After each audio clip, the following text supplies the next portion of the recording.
Il enseigne et actualise, entre autres, les cours transformation numérique des organisations, stratégie numérique des organisations et gouvernance et gestion des TI. Il est membre du conseil d'administration du Business Technology Management et ISACA Québec. Il intervient, comme aujourd'hui d'ailleurs, comme formateur et conférencier invité. Il a fait des présentations et offert des formations sur plusieurs tribunes comme le Carré des Affaires, Enjeux RH, IBA Région de Québec, comme aujourd'hui, les Midi Agiles et le Carrefour de Revenu Québec. Donc, notre conférencier, il a également écrit plusieurs articles dans des magazines spécialisés d'industrie. Donc, sans trop tarder, je donne la parole à M. Alain Fortier. Bonjour Alain Fortier. Bonjour, ça va bien? Bienvenue à Oui, tous. Bienvenue à bienvenue. cette présentation aujourd'hui. Oh, I cannot share. Je ne peux pas partager. Il faudrait me laisser le contrôle. Euh, donc aujourd'hui, est-ce que le souhait ou l'intention qui est en arrière de cette présentation-là qui va vous être fait aujourd'hui est vraiment d'amener un call to action ou d'amener justement les gens à embrasser de manière beaucoup plus importante l'architecture d'affaires. C'était très intéressant de voir la vidéo tantôt. Puis une des questions, c'est de ne pas avoir d'architecte dans une organisation. Il pourrait être très intéressant de plutôt mettre le lave-vaisselle dans la salle de bain, puisque l'eau est déjà là, ça va être beaucoup plus rapide. Vous allez sauver du temps. Est-ce que c'est le plus pratique? Est-ce que c'est vraiment, on répond vraiment aux besoins de l'organisation? Bien, je pense que la réflexion d'architecture va justement amener une certaine forme d'abstraction, on va travailler plus sur les capacités d'affaires de l'organisation et ça va nous amener à changer. Pourquoi j'ai choisi le livre qui a été publié par Wendy Cohen? Ben, peut-être plusieurs d'entre vous l'ont déjà vu en entrevue. C'est une des cofondatrices du BISBOC, donc au niveau de cette organisation-là, qui est le Business Architecture Guild. C'est une organisation avec qui je travaille et on a travaillé aussi avec Marie-Laure. Donc, on a amené justement cette pratique-là dans la ville de Québec il y a quelques années et on a jugé qu'il était plus intéressant de ne pas scinder le marché, mais plutôt unir et amener justement l'architecture d'affaires avec l'analyse d'affaires, puisque c'est une poursuite, c'est un prolongement qui est intéressant. Donc aujourd'hui, vous allez voir plusieurs éléments qui vont vous être présentés, qui sont tirés de Gartner ou différentes publications, vraiment pour vous dire qu'on est à ce moment, il y a urgence d'agir, il y a un intérêt de s'impliquer justement dans l'architecture d'affaires puisqu'elle arrive à un certain niveau de maturité. Elle permet d'avoir un lien encore beaucoup plus intéressant entre les activités d'analyse d'affaires et de les relier vraiment avec l'architecture d'entreprise. Donc, pour que chacun des livrables qui sont effectués deviennent des intrants qui soient utilisables par les différentes parties, qu'on n'ait pas à toujours remettre en considération ou revoir ou refaire les travaux, mais plutôt de voir ça comme un ensemble, voir ça beaucoup plus comme une certaine forme de fluidité. Si vous vous abonnez ou si vous suivez un peu Wendy Cohen, vous voyez qu'elle amène plusieurs réflexions. Elle va publier plusieurs extraits aussi. Donc, où elle amène justement cette architecture d'affaires-là comme quelque chose qui est un mouvement qui est inspirant, un changement de vision dans les organisations. Certaines organisations étaient peut-être déjà rendues là, mais voir ça vraiment comme un courant, voir ça comme quelque chose qui percole de plus en plus dans les industries. J'ai eu la chance de partager cette lecture-là avec un ami qui est propriétaire d'une compagnie d'import-export et de distribution au Québec et une partie du Canada et trouvé ça que c'était peut-être la première fois qu'il y avait une lecture sur l'architecture d'affaires qui était intéressante pour un propriétaire d'une organisation. Donc, si on est en mesure de plus en plus de rejoindre autant les gens qui sont au niveau de la haute direction que le CEO d'une organisation ou un conseil d'administration. Ça veut dire qu'on est arrivé peut-être à un certain niveau de maturité. On doit peut-être commencer à réfléchir à stabiliser nos outils, à peut-être mieux les définir, peut-être mieux les propulser dans l'organisation. Mais je pense que ça passe beaucoup par les communautés de pratique dans les différentes organisations et aussi prendre le temps de lire des livres comme celui-là. Au cours des dernières années, il y en a eu plusieurs qui ont été publiés. Il y a un livre qui a été publié par Pierre Adaya qui, justement, disait qu'on avait un bris entre l'architecture d'affaires, peut-être nous amenait à avoir justement ce lien-là beaucoup plus important entre la stratégie et cette capacité-là pour l'organisation de la transformer en réalité.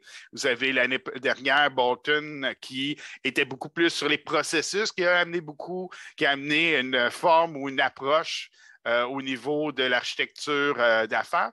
Mais à mon avis, ce livre-là reste peut-être celui qui est le plus accessible, le plus digeste, souvent dans nos guides ou lorsqu'on publie certains guides, comme regardons les premières versions du Babok 1 ou Babok 2. Si vous avez une chance de regarder ces écrits-là, il y a certaines formulations qui sont assez alambiquées. Et c'est assez difficile de faire du sens. La version 3 gagne en maturité et vous avez la même chose dans la plupart des associations. Je suis peut-être un peu plus près présentement de Isaka, mais on voit ce besoin ou cette nécessité-là d'amener une forme de maturité, d'amener une contribution de la communauté ou un intérêt de la communauté pour rendre de plus en plus digestes nos différents documents. Si on prend un petit pas derrière, voir un peu qui je suis, si on commence par la gauche, ben vous voyez, si vous me rencontrez dans les métavers, je passe pour mon enseignement quand même beaucoup de temps dans les métavers pour l'enseigner aux étudiants, autant au niveau de la transformation numérique que l'innovation technologique. Comment on amène ces différents éléments-là dans la pratique, comment on l'amène aussi dans l'enseignement. Donc, j'ai une grande partie de mon temps maintenant que je passe au niveau comme chargé d'enseignement à l'Université Laval. J'agis aussi comme conseiller stratégique, donc dans certaines organisations, dans certains contextes qui me sont familiers. J'agis beaucoup plus à un niveau organisationnel, moins à un niveau individuel, par préférence, par facilité. Je vais peut-être me rapprocher un petit peu plus de la stratégie, mais j'ai un grand intérêt pour les opérations puisque je suis issu de l'acquisition dans les organisations ou l'implantation de POS, de Point of Sale, donc ces premiers contacts-là qu'il y avait dans les magasins de détail qui ont éventuellement été transférés en ERP, donc en outil pour permettre à l'organisation de mieux se planifier. J'agis aussi comme formateur. Vous voyez à droite, j'agis comme formateur dans différents domaines. Donc, j'ai fait avec une collègue, Carole Gosselin, on a développé un cours au niveau de l'architecture d'affaires. Donc, comment on peut se l'approprier, comment on peut voir l'impact que ça peut avoir dans une organisation, comment on fait pour la convertir, l'adopter dans une organisation et comment on la fait vivre. Donc, comment on passe d'une volonté, d'un intérêt jusqu'à sa réalisation. Je fais aussi de la formation sur l'innovation technologique dans les organisations et aussi sur COBIT, qui sont des sujets sur lesquels je travaille principalement dans mon enseignement. J'agis comme conférencier, donc comme aujourd'hui à l'IIBA, ça me fait plaisir de collaborer. J'ai été à l'IIBA pendant au moins 5 ans au niveau de la programmation, donc je m'implique dans les associations, je redonne à la communauté me permet encore part d'utiliser des guides, pensons à tous les corpus de connaissances qui nous sont rendus disponibles, ben, c'est le fait qu'il y a des gens qui s'investissent, il y a des gens qui collaborent. Donc, je crois que j'ai gagné ou j'ai été en mesure de tirer profit de ces outils-là et je redonne à la communauté. Je le fais cette semaine pour l'architecture d'affaires à l'IIBA Québec. La semaine prochaine, je vais le faire au niveau de l'IIBA Montréal pour parler des métavers, comment on peut télétravailler dans les métavers. Est-ce que c'est quelque chose qu'on peut concevoir? Est-ce que c'est quelque chose duquel les analystes d'affaires devraient s'intéresser? Sans grande surprise, oui, vous devriez vous intéresser à cet élément-là qui devient comme un miroir ou qui devient un prolongement du web. Je siège aussi sur des conseils d'administration. Je siège sur celui du Business Technology Management, donc le BTM, donc pour permettre aux étudiants d'avoir une formation qui est similaire à travers le Canada dans la plupart des universités, que ce soit possible, facilitant pour les employeurs, pour les firmes de consultation aussi, d'avoir des étudiants qui ont un profil qui est similaire, qui permet justement d'embaucher, de savoir qui on embauche, quel genre de formation ces personnes-là ont eu. Et je siège aussi sur le conseil d'administration de ISACA, donc la partie de gouvernance, de gestion et d'audit des technologies de l'information. Si on regarde au niveau des conseils d'administration, je vous les ai énumérés. Au niveau des différentes associations que je participe, ben, je contribue de différentes manières auprès de ces associations-là, selon les intérêts ou selon les sujets qui sont proposés. Marie-Laure et moi sommes gestionnaires d'un groupe d'intérêt sur LinkedIn qui s'appelle Architecture d'affaires-Québec.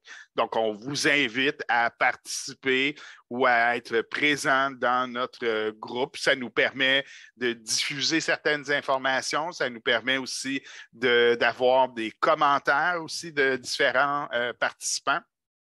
Donc, ça nous permet de voir où on se situe. Et si vous regardez à gauche, c'est mon petit avatar que vous allez souvent revoir, que j'utilise pour les médias sociaux. Donc, lorsqu'on commence à s'intéresser ou si on regarde le libellé de la rencontre d'aujourd'hui, on disait, ça sonne bien à l'oreille de toute analyste d'affaires, l'architecture d'affaires. Donc, oui, tout à fait, il y a un intérêt, il y a un lien qui est tout à fait réel. Il y a peut-être un niveau de granularité qui est différent. L'analyse d'affaires, fondamentalement, autant les gens qui font de l'analyse d'affaires, qui font de l'architecture d'entreprise, vont utiliser les concepts d'analyse d'affaires, mais vont avoir différents livrables, vont avoir différents outils qui vont livrer ou différents livrables qui vont être présentés ou attendus par l'organisation. Donc, si on regarde pour le modèle que vous avez qui est à droite, si on essaie de savoir un peu c'est quoi, c'est qu'on voit que les capacités d'affaires d'une organisation ou business capabilities en anglais vont reposer, vont tendre à répondre à l'expérience client. Maintenant, on va élargir ou rendre ça beaucoup plus complet que seulement l'expérience client ou l'expérience citoyen. On va parler dans plusieurs cas du total experience, donc cette expérience totale-là qui va passer autant du côté d'un citoyen, d'un client, des employés, des gestionnaires et aussi des fournisseurs. Donc, comment on peut lier, créer justement architecturer des expériences qui vont répondre aux besoins de l'organisation. On va s'appuyer sur la proposition de valeur, donc ce qui est fondamental, ce qui est à l'intérieur du Business Model Generator ou du Canva du modèle d'affaires. Donc, à la base, c'est vraiment la proposition de valeur qui crée, qui va permettre à l'organisation de dessiner ou de répondre aux ambitions qu'elle a. regarder du côté financier. Est-ce qu'on est en mesure? Est-ce qu'on est en mesure de capturer de la valeur? Donc, quel type de valeur on est en mesure d'aller chercher? Si on regarde du côté interne de l'organisation, donc on va voir les chaînes, les flux de valeur. Donc, vous avez une excellente publication qui a été faite de concert avec le Open Group et les gens du Business Architecture Guild qui ont publié un document qui démystifie, clarifie certains éléments au niveau des flux de valeur et va les rendre beaucoup plus digestes, va vous présenter différents modèles, comment ils peuvent être utilisés. On va regarder au niveau des ressources qui sont nécessaires pour rencontrer ces ambitions-là. Est-ce que c'est des ressources qu'on va avoir à l'interne? Est-ce qu'il y a des ressources qu'on va utiliser parce qu'elles sont à l'externe? Est-ce qu'on va externaliser certains services? Donc, les capacités d'affaires vont nous permettre d'avoir une lecture beaucoup plus large sur notre organisation, vont nous permettre de voir est-ce que certaines ressources ou certaines capacités d'affaires pourraient être externalisées. Ça va nous permettre d'avoir une réflexion beaucoup plus stratégique sur notre organisation, voir si c'est une capacité d'affaires qu'on veut garder à l'interne ou si c'est quelque chose qu'on veut externaliser ou si c'est quelque chose qu'on voudrait investir et être en mesure de proposer à d'autres organisations de consommer une capacité d'affaires que nous avons.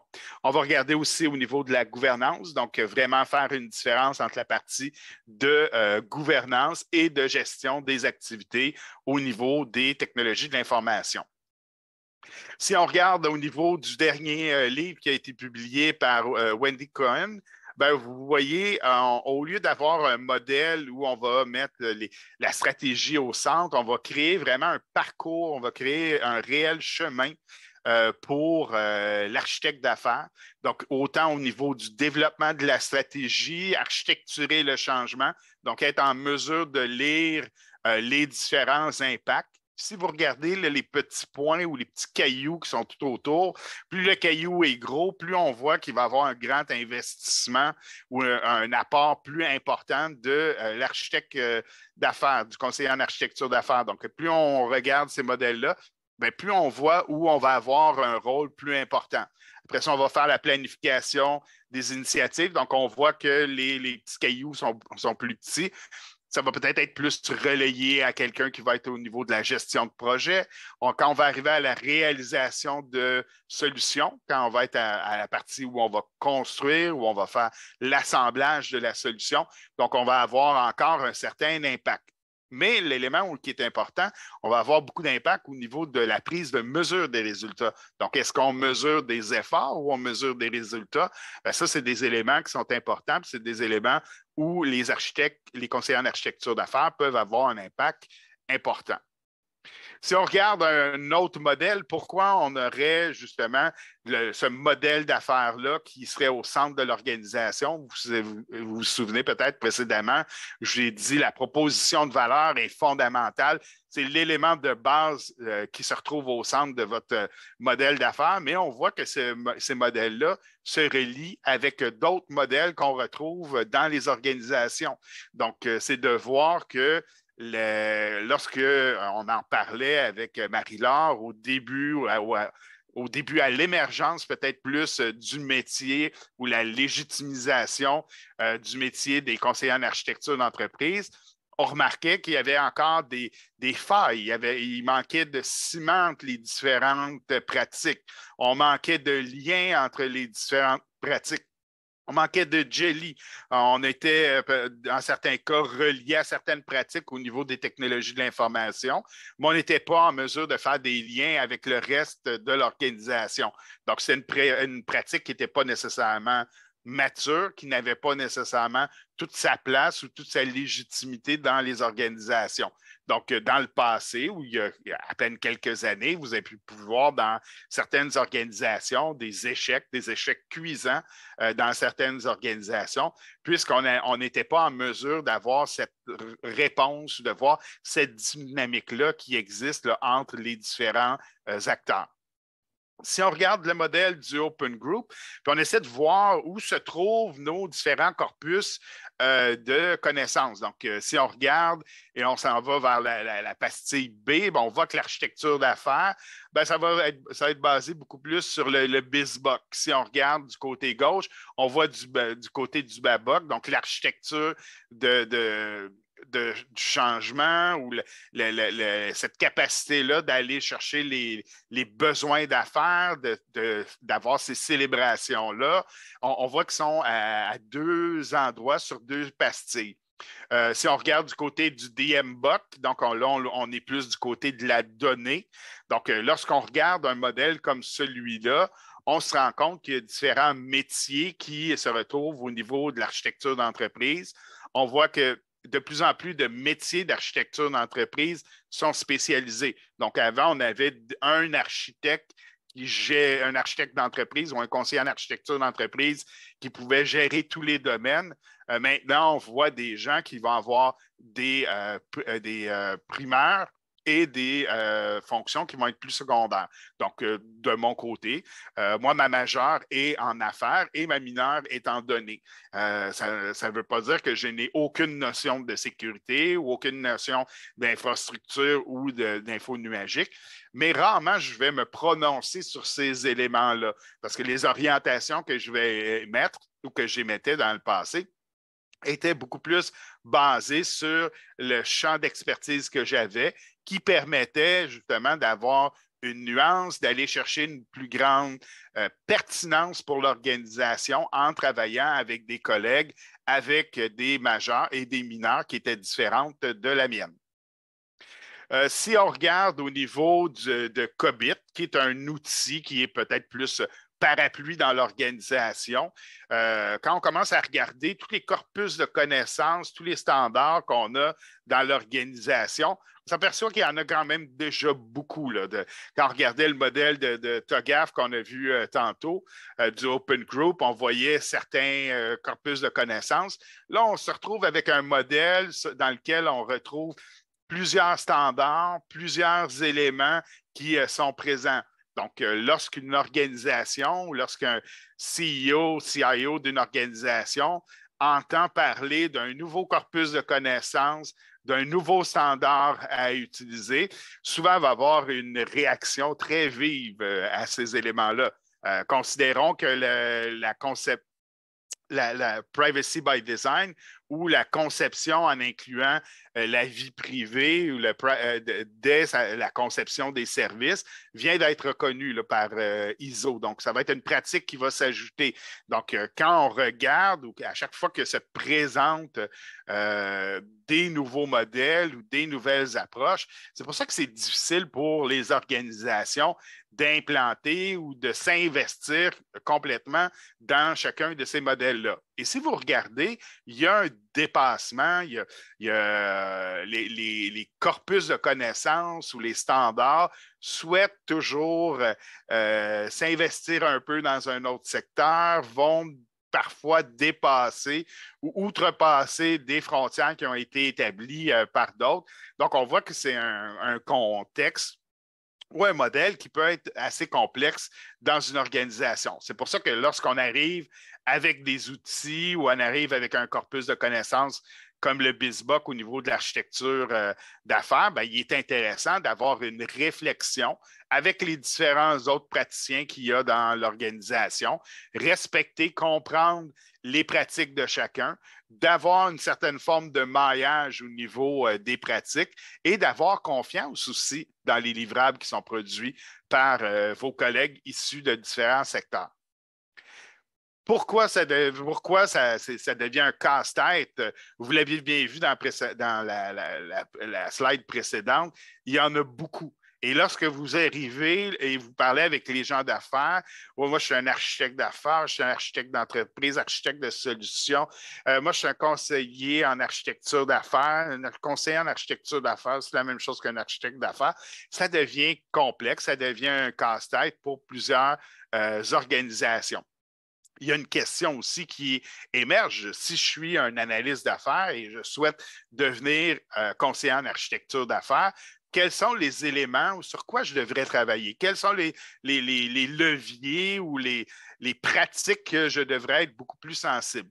On voit qu'au niveau de la gestion du changement, mais dans une gestion du changement plus au niveau organisationnel. Donc, comment je vais monopoliser, comment je vais m'assurer d'avoir une adhésion autant au niveau de la haute direction, peut-être dans certains cas même du conseil d'administration, pour s'engager justement dans ces différents changements-là. Comment je vais être en mesure de fournir de l'information vers les conseillers en architecture d'entreprise pour émettre des orientations qui vont refléter nos ambitions. Capacité à interagir avec des personnes au niveau de la direction, bien, peut-être que le contexte ou l'approche va changer. Lorsqu'on est au niveau de l'analyse d'affaires, on est peut-être au niveau plus des processus, de certains processus qui sont reliés aux capacités, mais plus on évolue vers l'architecture ou l'architecture d'affaires ou l'architecture d'entreprise, il y a de plus en plus d'éléments stratégiques de l'organisation qui vont devoir être pris en considération. Donc, on va devoir encore plus s'aligner sur la vision, la mission de l'organisation, mais être en mesure aussi de s'aligner sur les opérations qui sont dans l'organisation. Donc, cette dualité-là, cet équilibre-là peut devenir quelque chose qui peut être tendu. Donc, d'évoluer dans un contexte où on a plus d'ambiguïté, ben, ce n'est pas tout le monde qui a cet intérêt-là ou cette sensibilité-là ou cette capacité de supporter ce type de stress-là supplémentaire.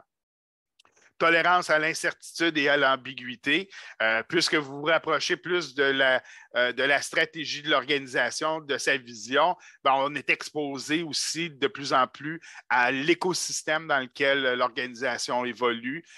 Cette volonté-là, dans certains cas, d'externaliser certains services, d'introduire peut-être plus de consultation, de formes de conseils à l'intérieur de l'organisation. Donc, on va avoir de plus en plus d'équipes mixtes. On va être exposé à des gens qui vont avoir, dans certains cas, plus de conviction ou qui vont venir pour donner seulement certains éléments. On va avoir un plus grand sens politique, donc augmenter, améliorer ces éléments-là au niveau de la politique, ce sens politique-là. C'est des éléments qui sont quand même difficiles. C'est des choses qui peuvent mettre à l'épreuve, qui peuvent, dans certains cas, on peut avoir des réflexes ou des comportements qui ne sont pas nécessairement appropriés. Donc, pour s'aider là-dedans, bien, d'avoir un mentor ou d'avoir quelqu'un qui est un sounding board à partir de laquelle personne on peut se questionner, avoir une certaine forme de transparence, d'avoir un meilleur accompagnement. Déjà, si vous avez cette capacité-là de recevoir ou de partager avec une autre personne comme analyste d'affaires, bien, ça va être beaucoup plus facile lorsque vous accédez dans ces postes-là d'accéder à du coaching ou d'être beaucoup plus ouvert à du mentorat. Réfléchir sur des périodes plus longues, par exemple, sur plusieurs années.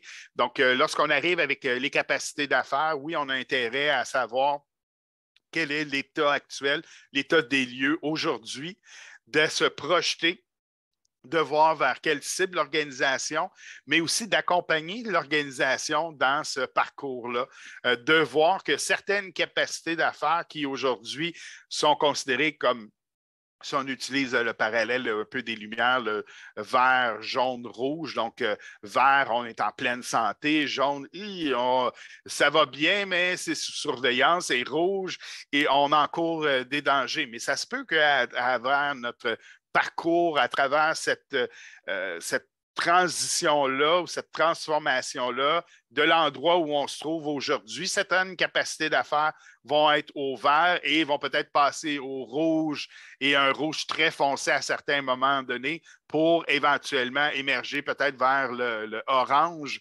ou pas nécessairement rester au vert. Donc, de gérer, d'être en mesure d'apprécier ces différents changements-là. Capacité à décrire les choses dans un contexte plus large, d'avoir cette lecture-là de l'organisation au niveau du côté transversal, de ne pas toujours avoir cette approche de on va briser les silos, on va casser les silos.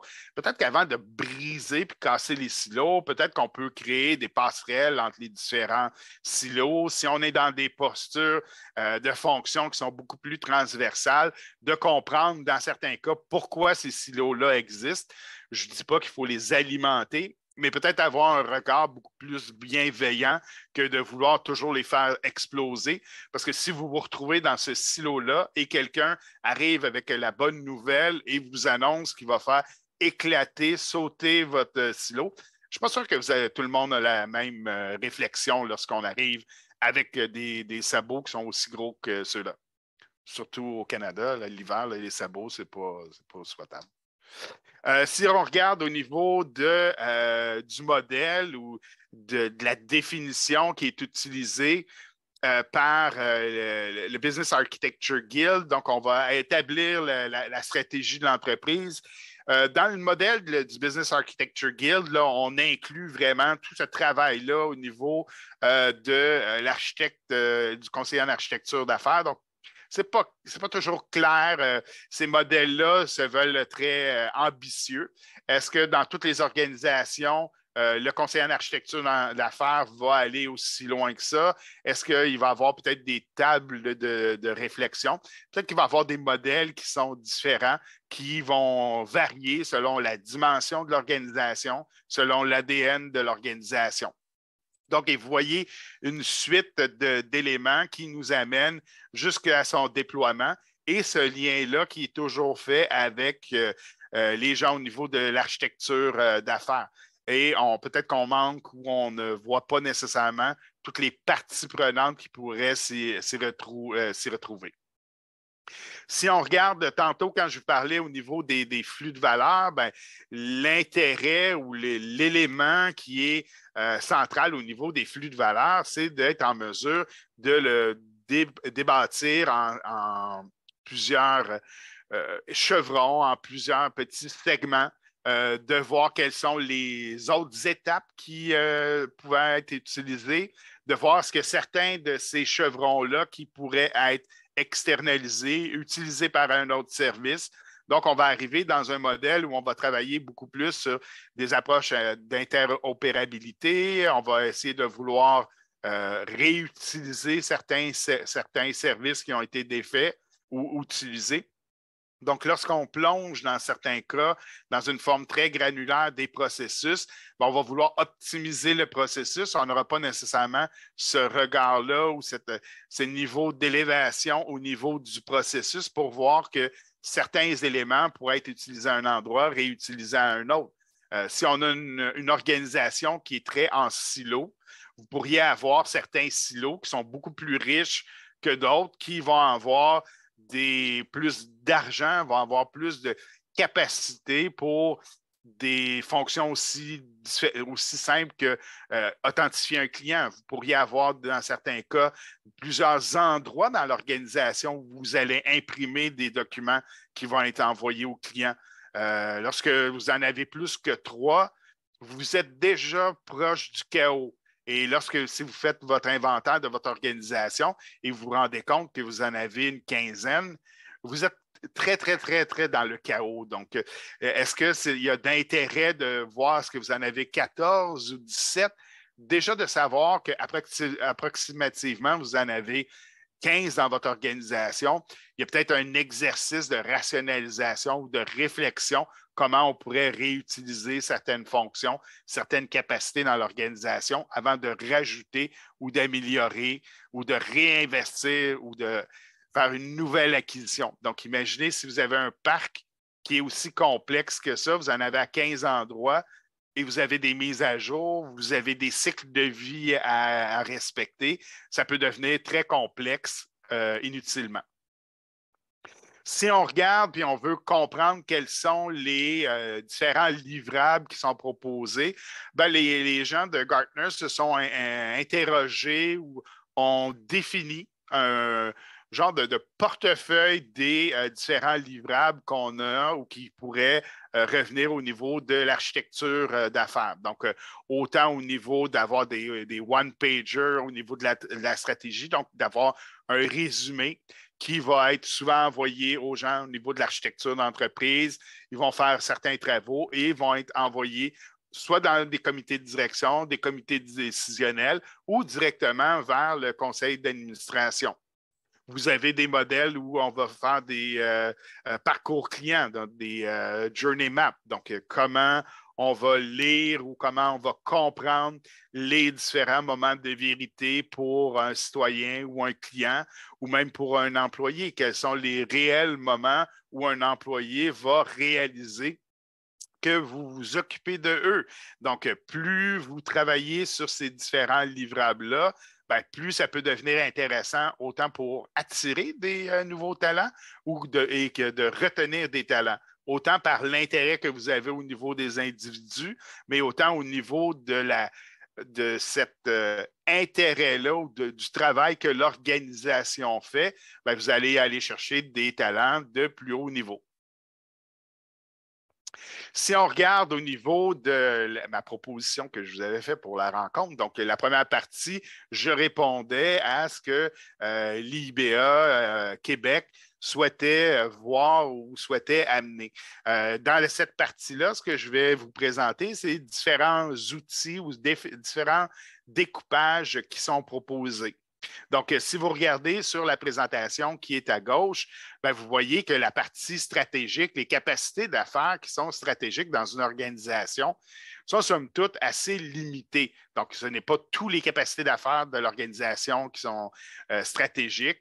Il y a une grande partie qui est opérationnelle. Il faut se souvenir que dans une organisation, si on fait un ratio à haut niveau, il y a 70% des activités qui sont au niveau des opérations, peut-être un 20% au niveau d'aller chercher des nouveaux marchés, puis un 10% qui est au niveau de la transformation de l'innovation. Si on crée des retards au niveau des opérations, bien, on va cumuler des problèmes, mais si on n'investit pas suffisamment au niveau de sa transformation ou au niveau de son innovation, bien là, ça peut avoir une approche exponentielle et à un certain moment donné, forcer l'organisation à passer plus de 90% de son temps dans ses opérations, de devenir de plus en plus, de s'effriter au niveau de sa pertinence au niveau des clients et éventuellement être rejeté ou ne plus avoir de fit avec le marché. Donc, on voit que le niveau opérationnel est très important et vous avez la partie qui est support, donc toutes sortes d'activités qui sont en support, des activités que souvent on va souhaiter lorsqu'on va faire une lecture rapide ou on va avoir des défis au niveau financier, d'externaliser. Est-ce que c'est seulement un défi et on a une réponse automatique? Mais c'est beaucoup plus d'avoir une réflexion sur chacun de ces segments-là, comment on veut les gérer. Si on regarde au niveau de la transformation numérique, est-ce que c'est des outils qui sont ou des approches qui devraient être utilisées? Bien, le défi, lorsqu'on utilise des approches comme celle-là, c'est est-ce qu'on a les outils technologiques? Est-ce qu'on est en mesure d'avoir des outils qui peuvent être consultés par plusieurs? Est-ce qu'on peut avoir une base de données qui est partagée par tous, mais avoir un visualiseur selon nos champs d'intérêt sur cette base de données-là? Donc, on voit que de plus en plus, il y a des outils qui sont à maturité au niveau de l'architecture de l'entreprise qui vont permettre d'adopter ou d'utiliser vraiment ces approches-là.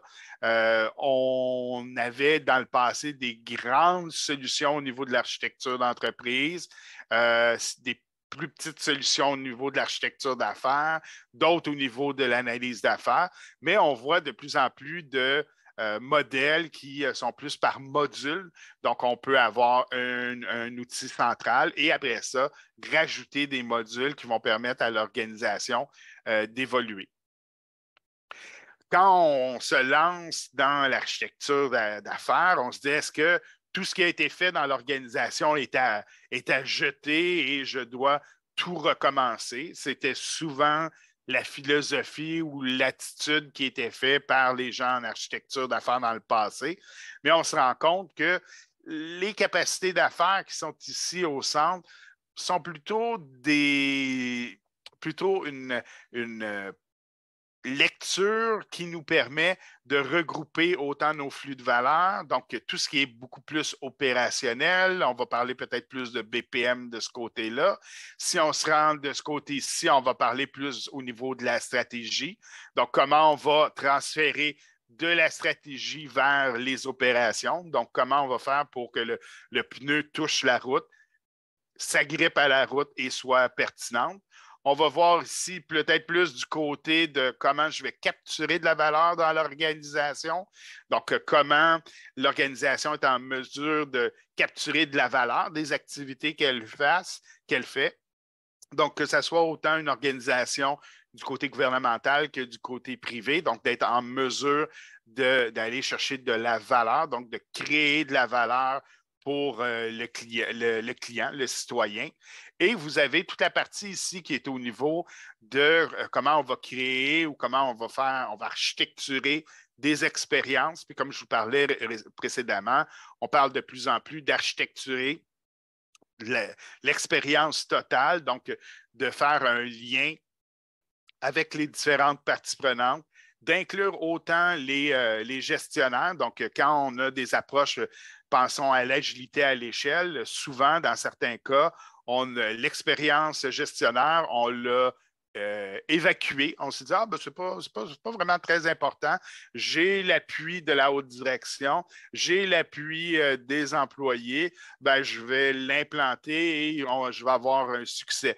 Donc, on va se retrouver souvent avec un centre qui est congelé, qui est très, très dur et qui va amener des insuccès là, dans des approches à l'agilité. Donc, plus on a une réflexion qui inclut l'ensemble des membres de son écosystème, l'ensemble des participants dans l'organisation. Ici, je vous parlais des gestionnaires. On a la même chose quand on parle de gestion du changement. Souvent, on dit, ah, les gens en technologie de l'information n'ont pas besoin de gestion du changement. Ils sont habitués du changement, ils sont habitués que les technologies bouleversent le reste de l'organisation. Peut-être que dans le passé, c'était un élément qui était peut-être plus représentatif, puisque eux arrivent avec les technologies de l'information, pouvaient changer ou perturber plus le reste de l'organisation, mais à la vitesse à laquelle les technologies de l'information s'intègrent dans les organisations, on voit qu'aussi les gens des technologies de l'information sont bouleversés, sont bousculés. Pensons juste à l'effet de passer d'infrastructures hostées, d'infrastructures propriétaires dans l'organisation vers l'info numérique. Bien, ce changement-là a amené des réflexions, a amené une certaine forme là, d'instabilité ou d'insatisfaction au niveau des gens dans l'organisation. Et il y a peut-être un élément qui est manquant sur ce modèle-là, là, qui est proposé par les gens de Isotech, c'est le outside-out, d'avoir cette relation, d'avoir cette veille-là sur comment le reste des gens évolue à l'extérieur de notre organisation, puisque si on repose seulement toutes nos activités sur ce lien ou ce contact-là qu'on a avec les clients, le citoyen ou avec nos équipes, souvent, on peut se complaire ou on peut se satisfaire de comment on opère. On pourrait, dans certains cas, penser que le téléphone intelligent n'a d'aucun intérêt pour nous. Donc, on pourrait seulement évaluer ici nos activités, architecturer des activités et se dire tout le monde est content, nos clients, nos employés, mais être dans une phase où on est vraiment en contraction, on ne sera plus nécessairement en équilibre, où on ne sera plus nécessairement pertinent pour l'ensemble du marché. Ces outils-là ou les approches qui sont utilisées au niveau des capacités d'affaires peuvent devenir un élément très intéressant pour réaliser notre stratégie. Donc, on commence par créer notre carte de capacité d'affaires. Est-ce qu'on la crée pour l'ensemble de toutes les capacités d'affaires ou est-ce qu'on importe un modèle qui est proposé par le BizBook? Est-ce que j'en invente un? Est-ce que j'utilise celui qui est dans d'autres livres? Bien, il est peut-être plus intéressant de répondre à un besoin de l'organisation, d'éviter de se lancer dans une quête et de dire à l'organisation, inquiétez-vous pas, je vous reviens dans 2 ans. On est 10 personnes, on s'isole, on va faire des rencontres avec tout le monde, mais la magie va arriver dans 2 ans. Donc, ça reflète ou ça ressemble beaucoup à des approches, des cascades qu'on a critiquées fortement. Mais si vous arrivez avec une approche qui est beaucoup plus agile, qui répond à un besoin de l'organisation, vous êtes en mesure de le faire. Bien, si vos capacités d'affaires, vous voulez identifier tous les endroits qui sont sécurisés dans votre organisation ou est-ce qu'il y a certaines capacités d'affaires qui ne sont pas suffisamment sécurisées, bien, ça peut peut-être être un élément qui va aider votre organisation. Après ça, on va établir des valeurs, on va évaluer l'état de santé actuel, on va créer un heat map, donc une carte de chaleur qui va nous permettre de voir comment on devrait progresser ou quel est l'état de santé actuel. Et si on avait à se projeter un peu dans le temps, est-ce que l'état de santé va se dégrader ou il va se maintenir? Est-ce qu'on a trop investi dans certaines capacités d'affaires? Revenons précédemment, lorsque je vous donnais l'exemple d'avoir une quinzaine d'endroits où vous pouvez imprimer dans l'organisation. Est-ce qu'il y en a trop, définitivement? Est-ce que vous avez trop investi là-dedans? Oui. Est-ce qu'on devrait avoir une forme de rationalisation? Est-ce qu'on devrait se délester certains de ces éléments-là? Bien, ça, c'est un examen de conscience que l'organisation va devoir avoir et va devoir prendre des décisions aussi qui sont saines, responsables par rapport à ses ambitions. Identifier les gaps, donc les écarts entre l'état de santé actuel ou peut-être l'état de santé dans le parcours qu'on a choisi. Donc, ça se peut que dans certains cas, on choisisse une approche qui est beaucoup plus basée sur les opérations. Ça se peut qu'on en choisisse une qui est basée beaucoup plus au niveau de l'expérience qu'on souhaite faire vivre, ou on pourrait avoir une approche qui est mitoyenne où on va gérer un peu des deux. Donc, ça va être à l'organisation de voir quel chemin elle souhaite emprunter, ou est-ce qu'elle souhaite passer par un chemin de devenir l'entreprise 2.0, donc faire le deuil de l'organisation dans laquelle elle évolue, mais se projeter vers une 2.0, donc de ne pas passer par ces deux chemins-là, mais l'organisation se trouve à défi, doit être en mesure de cesser ses opérations dans certains cas. On va devoir voir, est-ce que ma proposition de valeur change? Est-ce que ma proposition de valeur devrait impacter mon nouveau plan d'affaires? Est-ce que je suis en mesure d'évaluer le niveau de maturité? Est-ce que je suis trop mature? Est-ce que j'ai trop investi dans certains éléments? Je devrais ralentir certains investissements pour avoir une progression qui est beaucoup plus en santé, une progression qui est beaucoup plus respectueuse de l'organisation. Si je suis très, très, très bon en changement, mais je suis très mauvais en opération, bien, il y a peut-être un rééquilibrage qui est nécessaire dans l'organisation. Donc, ça va demander beaucoup de transparence, beaucoup plus d'acceptation de l'État ou de la représentation qu'on a. Ça va nous permettre de dessiner un parcours ou une feuille de route, un roadmap pour voir vers quoi on s'en va et d'avoir les liens ou de voir une empreinte qu'on va voir au niveau de nos technologies de l'information. Donc, si on regarde, on voit qu'il y a un lien réel entre la stratégie et l'exécution. On voit ce lien-là qui est de plus en plus important. Donc, les capacités d'affaires vont permettre d'apprécier, d'être plus en mesure de se diriger vers les ambitions que l'organisation souhaite et d'essayer de le faire dans le moins de chaos ou d'instabilité possible. Est-ce que c'est parfait? Est-ce que parce que vous adoptez les capacités d'affaires, vous devenez immunisé par rapport au chaos, à l'instabilité? Pas du tout. Loin de là mon discours. Mais il va plutôt vous aider, peut-être vous permettre d'être mieux accompagné, peut-être à être en mesure de partager, de mieux informer d'autres collègues, de le voir peut-être un peu comme lorsque vous vous présentez à l'ascenseur, puis vous voyez comment quitter le building rapidement. Donc, on vous fait une petite carte pour vous dire en cas d'incendie, prenez tel escalier, passez par tel endroit. Vous avez une représentation, une certaine schématisation qui vous est présentée, qui vous permet d'être efficace. Est-ce que ça vous dit est-ce qu'il y a une table devant la porte? Est-ce qu'il y a trop de monde dans l'escalier? Non, mais ça vous permet d'avoir un modèle mental pour vous dire vers quoi vous évoluez. Si plus de monde l'ont en tête, ce modèle-là, ben, ça va peut-être mieux gérer ou peut-être faciliter l'évacuation. Ben, si vous avez ces modèles-là qui sont partagés dans l'organisation, ben, il va être plus facile de rencontrer les ambitions, la vision, la mission de l'organisation.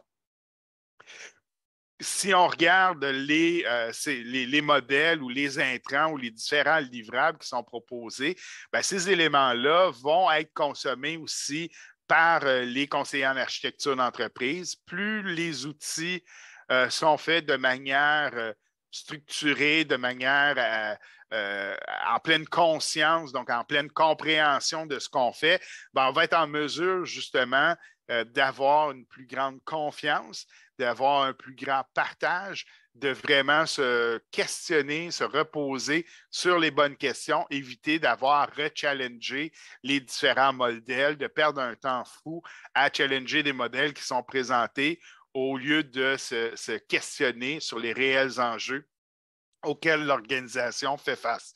On l'a vu pendant la pandémie, certaines organisations n'avaient pas mis en place ce muscle-là de la gestion ou cette capacité de s'adapter et ont figé, ont paralysé dans certains cas, ont pris un très long temps avant d'être en mesure de poursuivre leurs activités, sont peut-être sortis de la pandémie ou sont peut-être en direction de cette nouvelle réalité-là un peu essoufflée, alors que présentement, on se dirige vers une récession.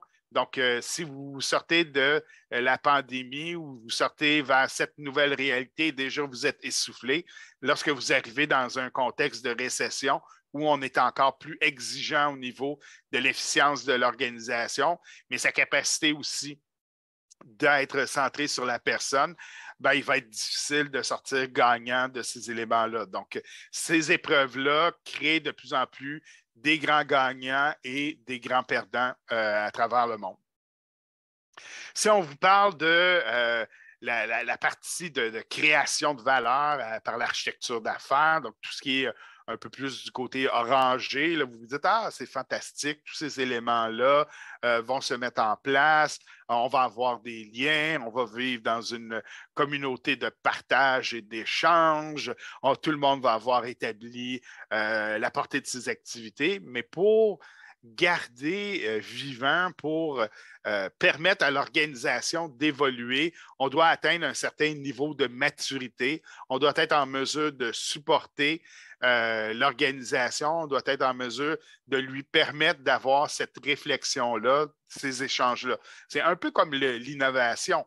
On ne peut pas mettre de côté l'innovation, puis un jour dire, ah, aujourd'hui, on va innover tout le monde, inquiétez-vous pas, ça va bien se passer. C'est quelque chose qui doit faire partie des ambitions, ça doit percoler dans l'organisation, ça doit être soutenu, supporté, investi, financé par le reste de l'organisation. Est-ce que certaines organisations vont réussir sans une architecture d'affaires structurée? Oui, tout à fait. Mais par contre, il est possible de croire que de plus en plus d'organisations munies de ces éléments-là vont être en mesure d'améliorer ou d'accélérer ou de faciliter leur vélocité.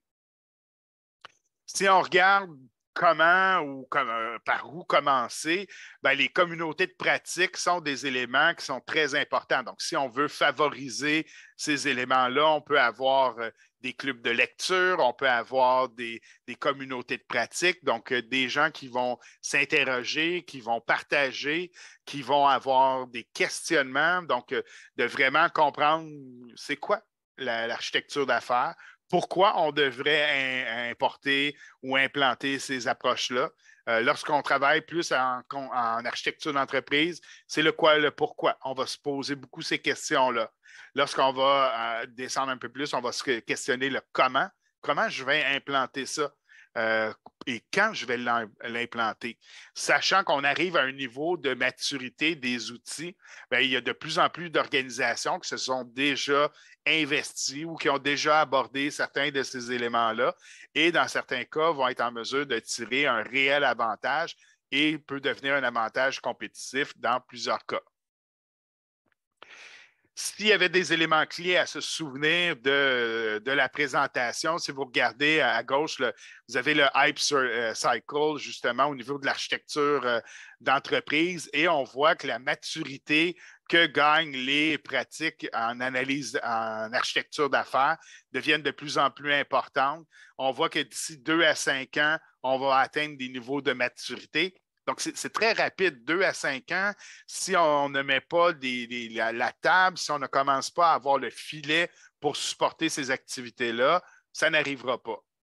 Si on le fait de manière précipitée, dans certains cas, la chance va nous sourire. Mais la chance n'est pas toujours là. On est mieux de travailler puis se structurer dans certains cas. S'il y avait 3 éléments, parler, affaires et TI, donc d'avoir ce langage-là, avoir le langage numérique, de vraiment avoir ces approches-là de partage. On fait souvent fi, on dit non, non, là, je veux juste parler affaires, je ne parlerai plus TI.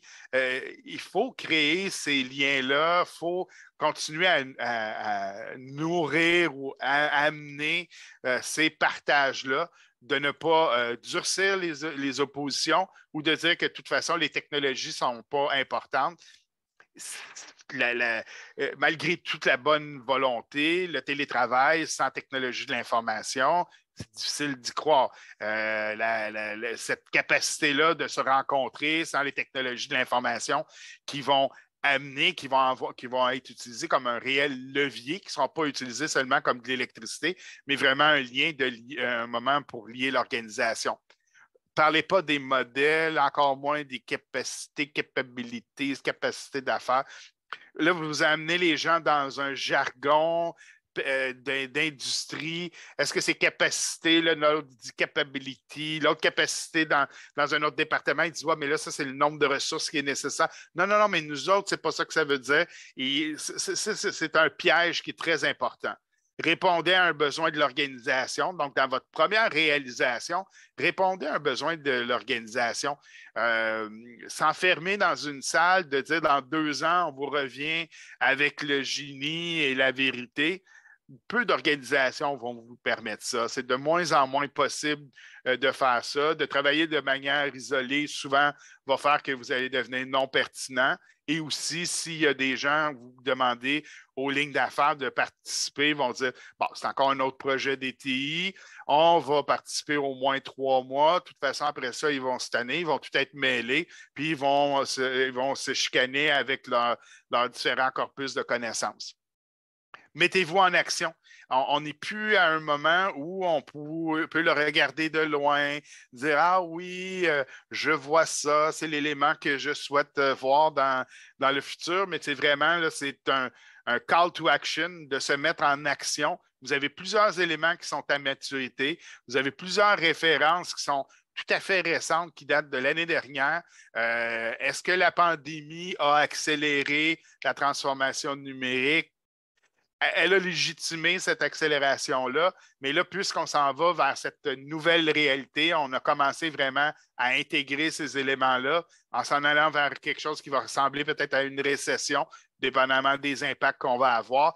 Bien, il y a un réel besoin, un réel intérêt de le faire. Je ne pouvais pas m'empêcher de demander à ChatGPT, la version 3, es-tu capable de me créer un haïku sur l'architecture d'affaires pour 2023? Ben, c'est ce petit haïku-là qui m'a été présenté. Les affaires coulent comme un ruisseau. Donc, vous voyez là, toute cette fluidité-là et toute cette manière-là de voir l'organisation comme un ensemble beaucoup plus fluide, beaucoup moins statique. L'architecture guide le chemin.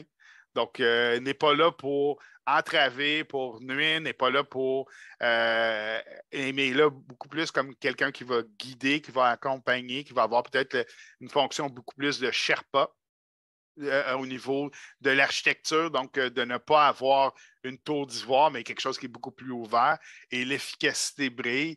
Donc, ici, il manque l'expérience, mais si vous définissez des expériences pour l'organisation et vous n'avez pas d'efficacité interne, ben, vous ne serez jamais capable de livrer là, cette architecture, l'expérience que vous allez architecturer, ou elle va être totalement différente d'une partie prenante à l'autre. Donc, c'est ce qui met fin à ma présentation d'aujourd'hui. J'espère que ça a pu amener dans toute sa nuance et dans toutes ces références là, que je vous propose. Donc, on est prêt, je pense, pour aborder le panel avec mes différents collègues. Merci infiniment, Alain. Tu l'as bien dit, donc cette conférence est suivie d'un panel. Mais d'abord, je tiens à te remercier là, pour cette conférence tellement riche en contenu. Plusieurs vont probablement revenir sur la conférence pour revoir les multiples, donc tous très beaux, mais aussi très complets schémas et diagrammes que tu as présentés. Et puis, c'est sans oublier là, qu'on est dessus, l'aspect poétique, le clin d'œil à ChatGPT 3. Bravo. Donc, bien sûr, plusieurs d'entre nous ont déjà joué et vont aller jouer sur l'application dans les prochains jours. Peut-être pour faire un haïku en réponse au tien. Donc, tu l'as bien dit, on est maintenant rendu au moment de faire le pont vers notre panel. Et je tiens à faire un rappel, j'essaie de prendre le contrôle, mais ma chère collègue Marie-Laure, si je peux me permettre de demander le contrôle, ce serait très apprécié. Ou peut-être tu peux quitter, Alain, le partage d'écran pour pouvoir... Merci infiniment.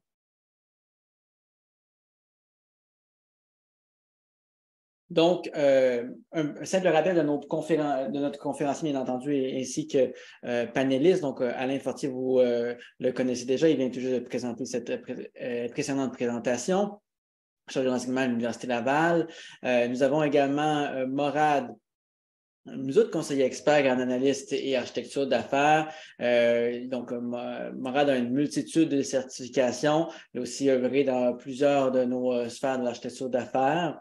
Notamment, bien entendu, Marie-Laure Nelaton, qui est directrice service conseil, c'est éco-responsable de la communauté de stratégie en architecture d'affaires chez CGI, mais aussi présidente du conseil d'administration de l'IBA Région de Québec.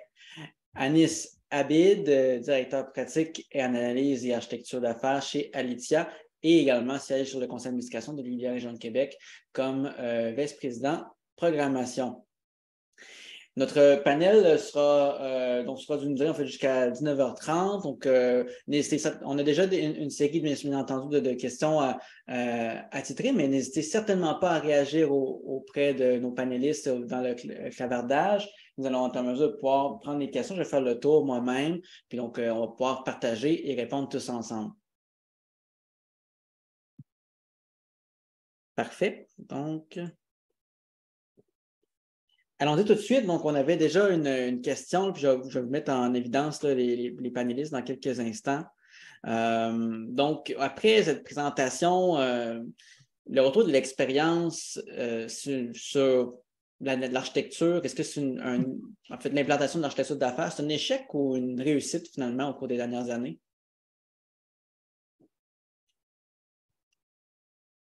C'est sûr que je vais me lancer. Donc, oui, c'est sûr qu'on ne peut pas parler de succès total et d'échec total. Donc, c'est sûr qu'il y a eu des échecs où on a appris un peu les retours d'expérience. Actuellement, on s'oriente un peu plus justement, comme dit Alain, donc, vers tout ce qui est expérience totale. Donc, les pratiques d'expérience client sont de plus en plus en quelque sorte à travailler actuellement. Il y a aussi au niveau de l'architecture d'affaires aussi qui se sont un peu plus alignés au niveau aussi avec l'architecture d'entreprise et l'analyse d'affaires, donc pour un peu créer cette synergie.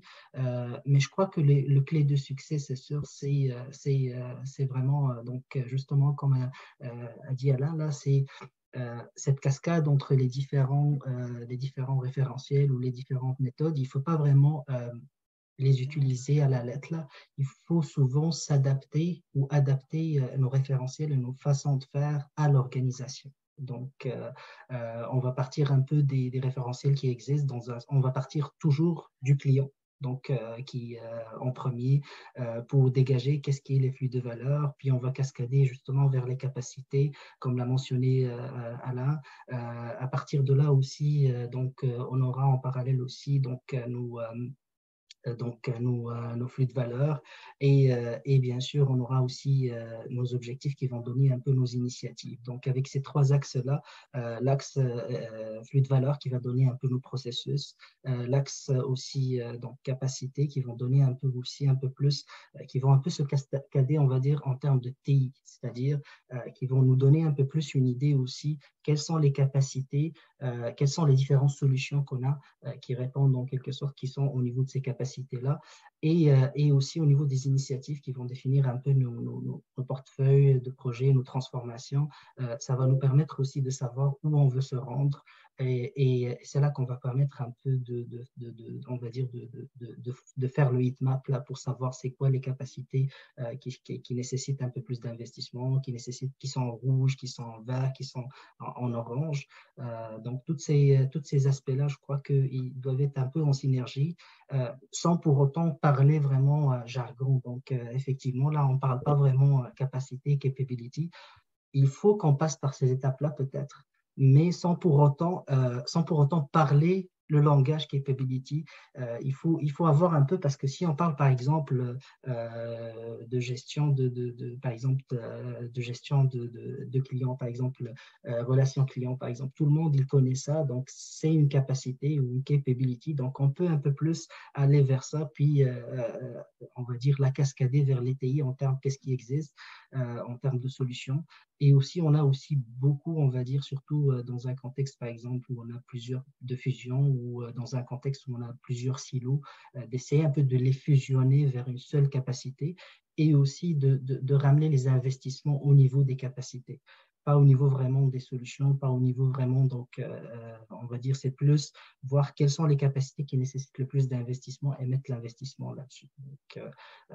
Mais le focus, c'est plus sur tout ce qui est expérience, on va dire, client ou expérience totale, avec tous ces aspects.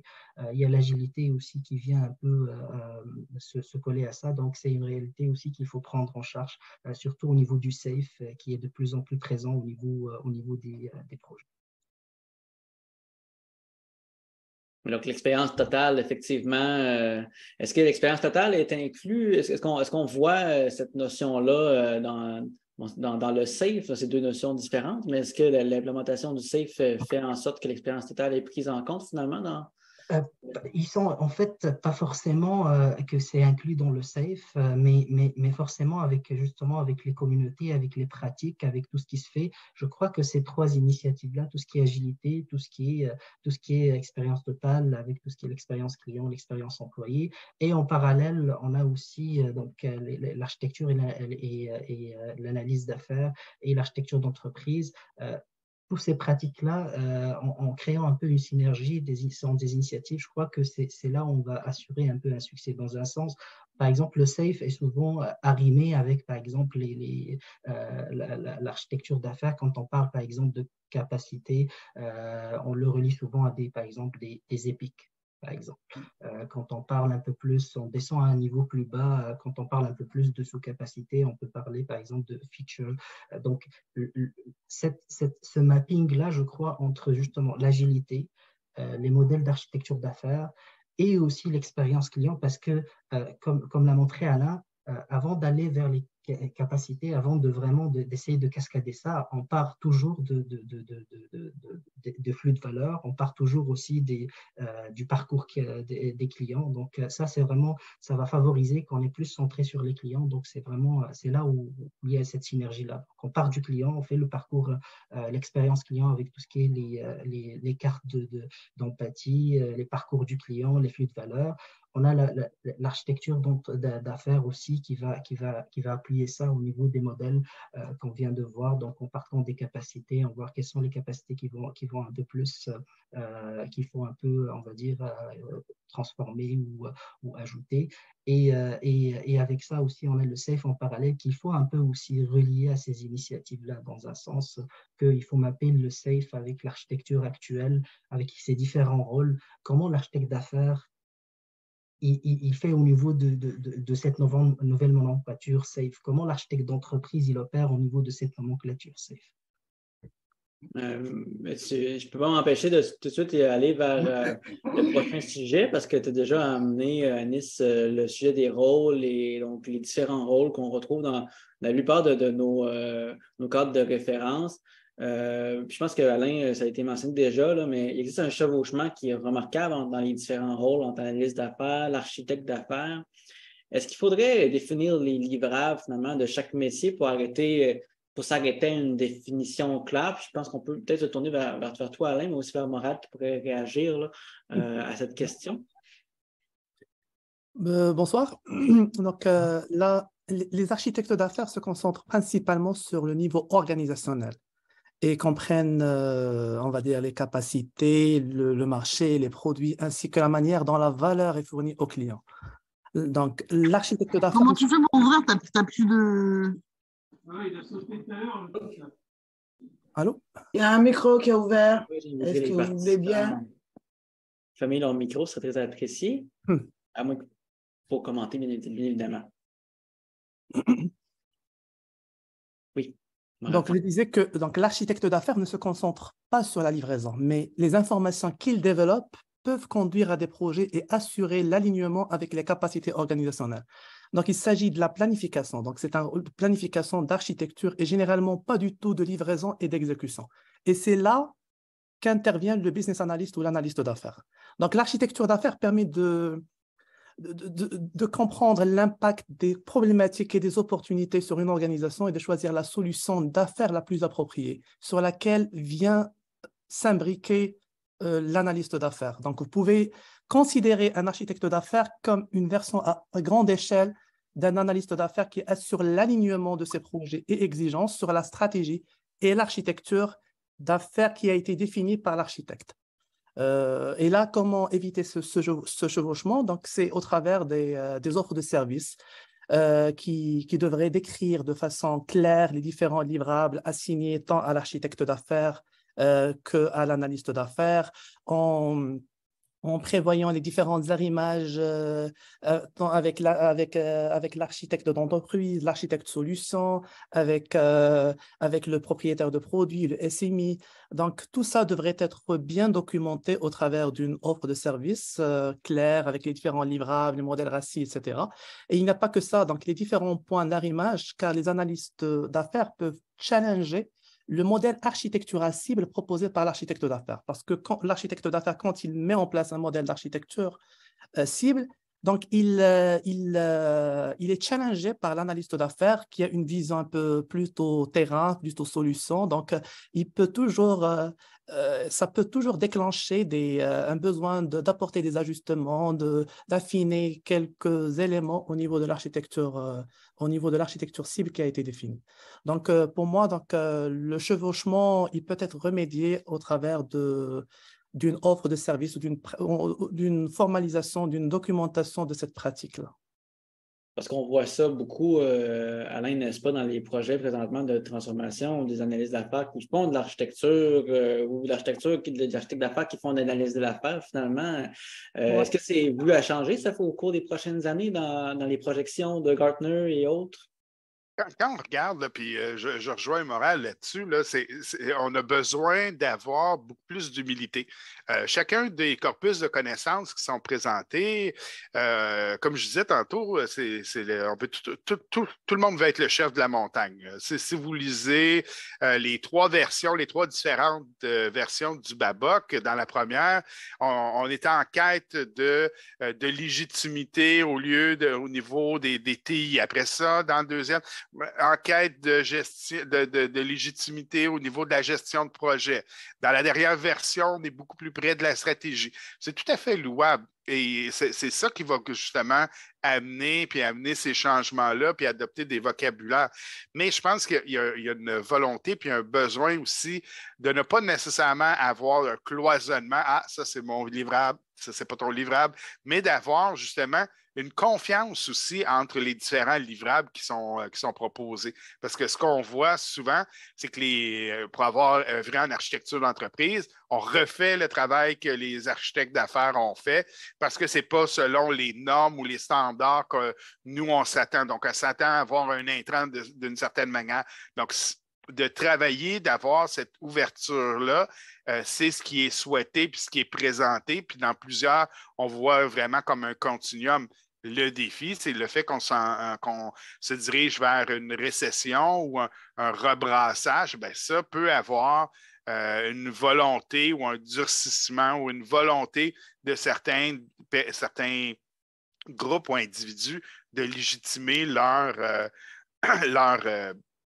besoins ou la réalité de leur rôle dans l'organisation. Donc, je pense que c'est vraiment un rebrassage qui, avec Marie-Laure, on l'avait expérimenté quand même beaucoup, ces éléments-là. On voyait à un moment donné où tout le monde parlait babokien et on se présentait même dans des rencontres. On va élucider. Là, les jeunes disaient, mais quel martien, qu'est-ce que vous allez élucider? Qu'est-ce que ça veut dire?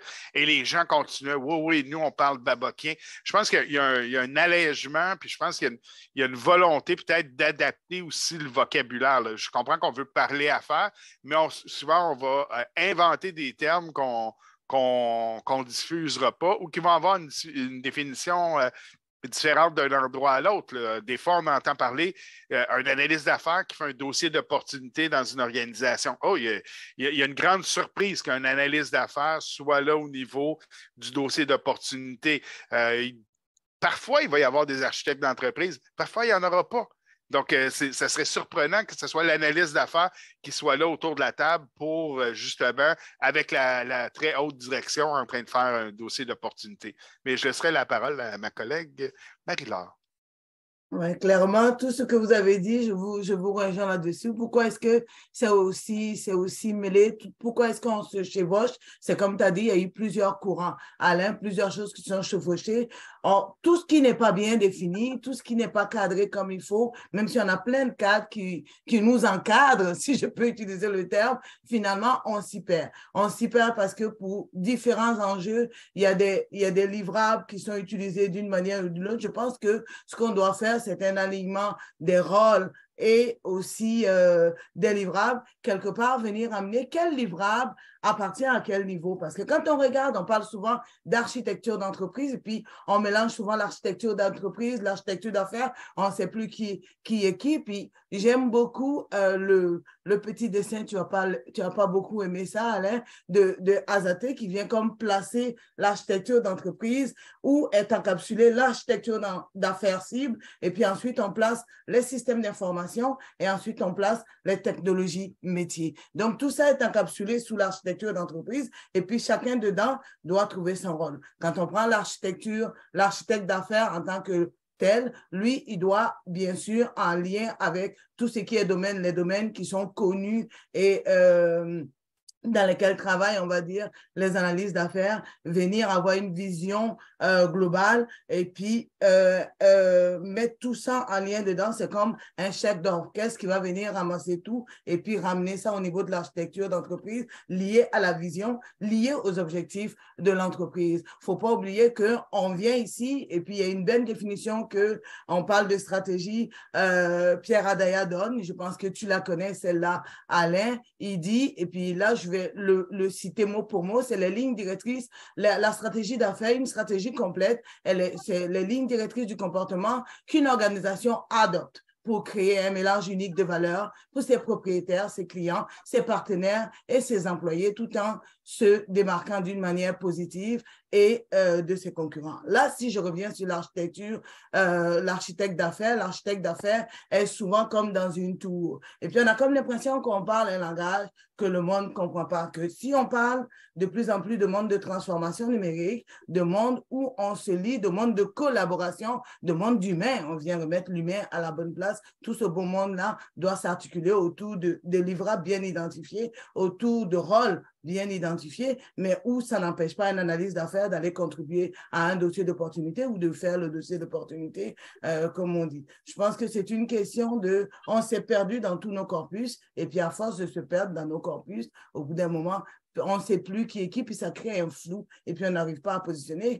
Et tout ce qui n'est pas bien défini, bien sûr, où il y a un flou, chacun fait ce qu'il veut, puis chacun essaie de prendre le bord qu'il veut. Et puis en plus, s'ils viennent rentrer tous les outils de transformation numérique liés à l'expérience client, les parcours, on veut remettre l'humain à la bonne place. Et puis de l'autre côté, on vient rentrer le cadre safe avec où on ne sait plus où l'architecte d'affaires se place, même si en regardant le cadre safe, on finit par le positionner à un moment lié, on va dire, aux différentes initiatives qui descendent.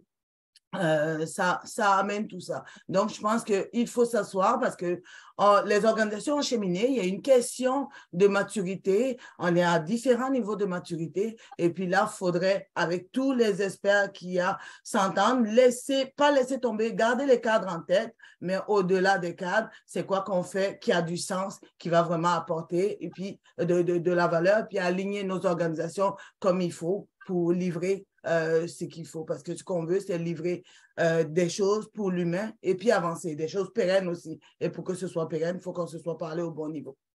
Je suis tout à fait d'accord. Je suis très, très d'accord sur la part de Pierre Adaya.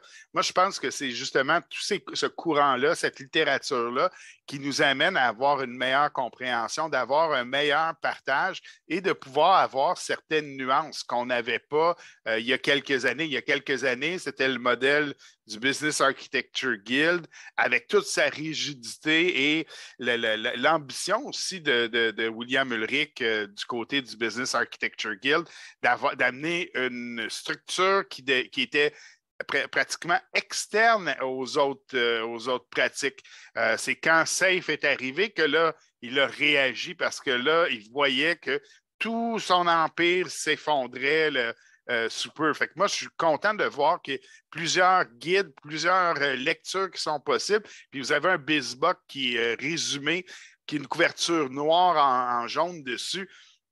Un excellent guide. Le livre de Pierre Adaya amène des nuances. Puis je pense que c'est justement en évoluant avec ces guides-là qu'on arrive à avoir quelque chose qui est beaucoup plus, qu'on est en mesure de s'approprier, d'amener aussi l'ADN de l'organisation. C'est pour ça que je proposais des clubs de lecture, d'avoir justement une collaboration puis une lecture sur ces différents éléments-là. Cher collègue Anis, désolé de t'avoir interrompu. Pas de problème, Alain. Moi, de mon côté, juste effectivement, l'architecture d'affaires, elle fait partie de l'architecture d'entreprise à travers ses différents volets. Donc, finalement, un architecte d'entreprise, c'est un architecte d'affaires avec une spécialité particulière où il va faire un peu plus, par exemple, du technologique, de la sécurité, parce que justement, là, peut-être actuellement, il y a une idée sur l'architecte d'entreprise que c'est vraiment un architecte TI, mais là, il faut amener l'architecte d'entreprise à un volet affaires, mais il a quand même une composante qui va un peu contribuer au niveau de l'entreprise, comme le technologique, la sécurité, effectivement. Par contre, peut-être le point que je voudrais ajouter, c'est que l'architecte d'entreprise, il est plus, bien sûr, au niveau, on va dire, stratégique, au niveau des orientations, mais il y a les architectes d'affaires qui sont plus au niveau on va dire, des initiatives, des portefeuilles, des projets. Donc, il y a un volet au niveau de l'architecture d'entreprise qui est là où l'architecture d'affaires est importante, mais un volet aussi au niveau, on va dire, des projets, des programmes, des solutions, où il va être un peu plus en mode, un peu plus, je dirais, solution un peu à ce niveau-là. Donc, et c'est là aussi qu'il y a deux rôles peut-être de l'architecture d'affaires qu'il faut aussi aborder dans toute sa totalité en quelque sorte. Les rôles sont encore on a parlé de changement tout à l'heure, mais est-ce que justement, puis malheureusement, donc, le pourcentage m'échappe, mais j'avais lu quelque part que la majorité donc, des projets donc, échouaient par un manque de clarté sur les rôles et responsabilités. Est-ce que la part justement d'avoir un rôle clair sur l'architecture d'affaires puis avoir la personne, donc l'architecte d'affaires, peut éviter, dans le fond, un échec de projet? Je lance la question sans destinataire précis. Oui, est-ce que je peux me lancer? D'accord, parfait. Oui, donc l'architecte d'affaires, il peut assurer ou contribuer largement au succès de l'exécution de la stratégie en restant vigilant par rapport à un certain nombre de points qui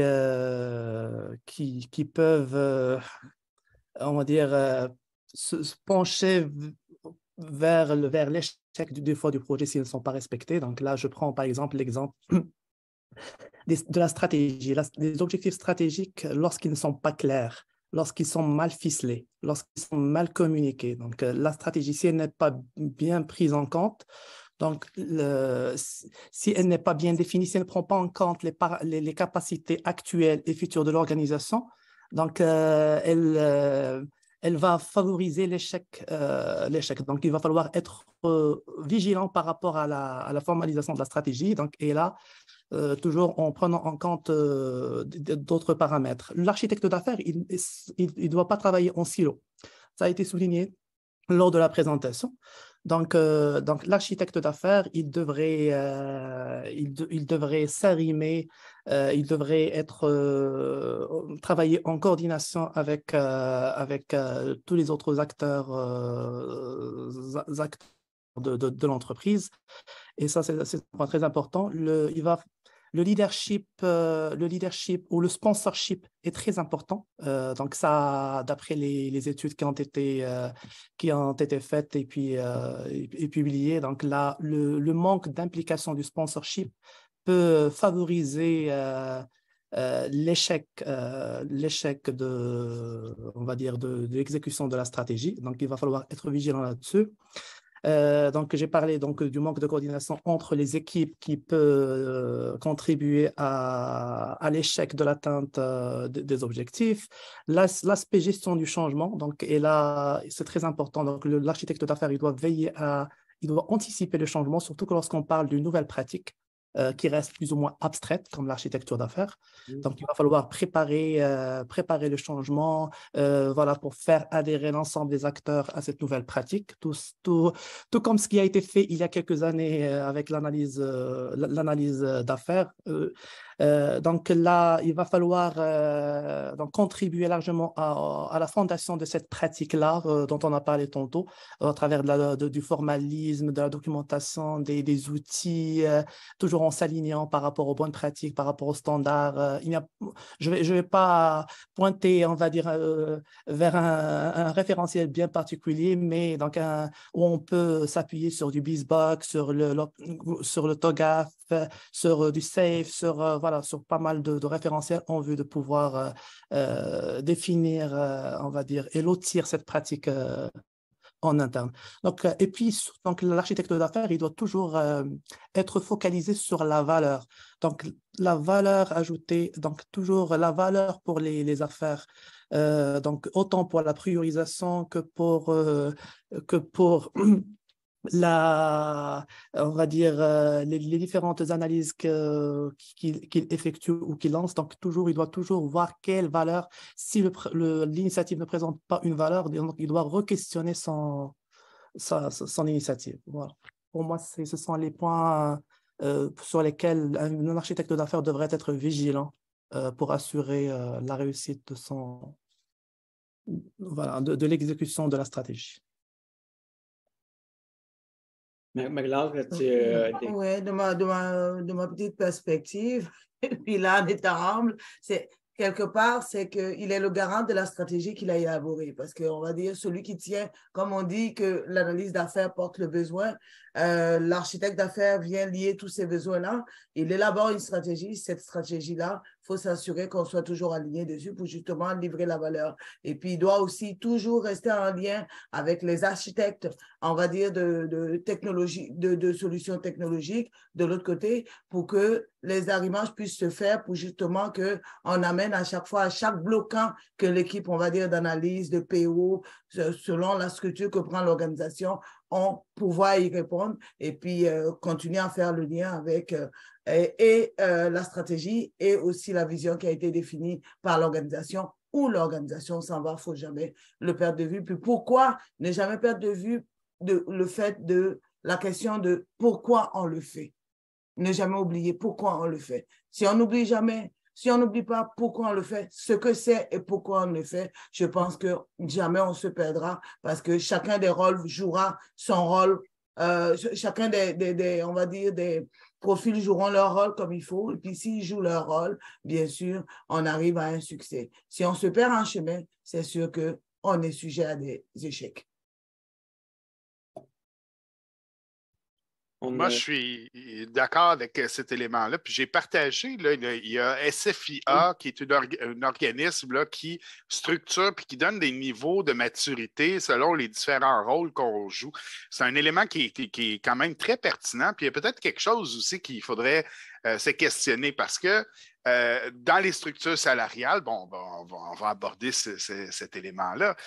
Quand vous êtes analyste d'affaires, ben, vous êtes dans telle fourchette. Quand vous êtes architecte d'affaires, vous êtes conseiller en architecture d'affaires, vous êtes dans telle fourchette. Quand vous passez dans la braquette supérieure, là, vous êtes architecte d'entreprise. Mais il y a des analystes d'affaires qui sont seniors, qui ont une excellente pratique. On devrait encourager aussi ces éléments-là. Peut-être que les structures au niveau salarial, au niveau des ressources humaines, nuisent à ces éléments-là. Moi, je me souviens d'une époque, moi, j'arrivais de Montréal, quand je suis arrivé à Québec, et on me parlait de pilote d'affaires. Puis Marie-Laure disait, je suis pilote d'affaires. Je n'avais aucune idée de ce qu'elle faisait dans l'organisation. Je n'avais jamais vu des pilotes dans une organisation, dans les technologies de l'information. Ça n'existe pas à part à Québec. Et là, elle me disait ça, oui, mais on est pilote.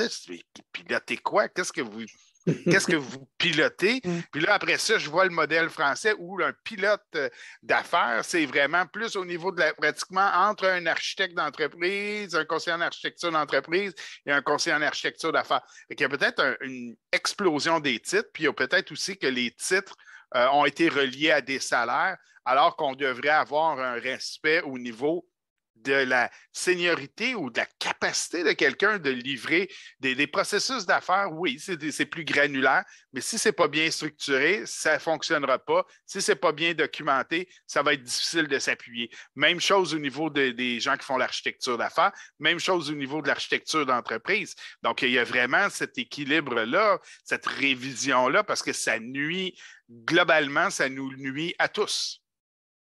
Je suis tout à fait d'accord avec toi, Alain. Et puis, tu ramènes le point de pilote d'affaires. Moi aussi, j'ai fait le saut avant de t'en parler parce que j'étais maître d'ouvrage en France. Maître d'ouvrage qui fait un peu toutes les pratiques qu'on peut faire du côté affaires, que ce soit de la gestion de changement, de l'organisation de travail, tout ce qu'on peut lier à l'analyse d'affaires comme profil selon les spécificités et puis selon on va dire, les mandats qu'il a. Et puis, quand je suis arrivée à Québec, intramuros, on me dit, tu es pilote d'affaires. C'est quoi ça, un pilote d'affaires? Ça marche quoi en hiver?